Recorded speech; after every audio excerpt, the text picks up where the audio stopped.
È passato probabilmente anche per una galleria di Padova il dipinto Paesaggio Vie di Parigi di Filippo De Pisis, rubato nel 75 a un uomo di Ferrara e recuperato in un laboratorio di Monza.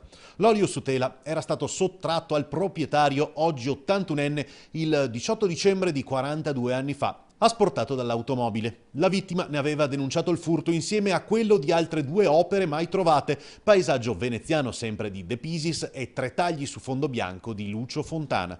Il dipinto è stato recuperato dai carabinieri del Nucleo Tutela Patrimonio Culturale di Monza, che lo hanno individuato dopo lunghe indagini. Era in un laboratorio artigianale pronto per essere spedito in una casa d'aste. A dare il dipinto al restauratore è stato un 46enne, anche lui milanese, che si pensa lo abbia ottenuto attraverso un passamano partito da una galleria d'arte padovana che avrebbe fatto sparire la tela dal circuito legale dell'arte.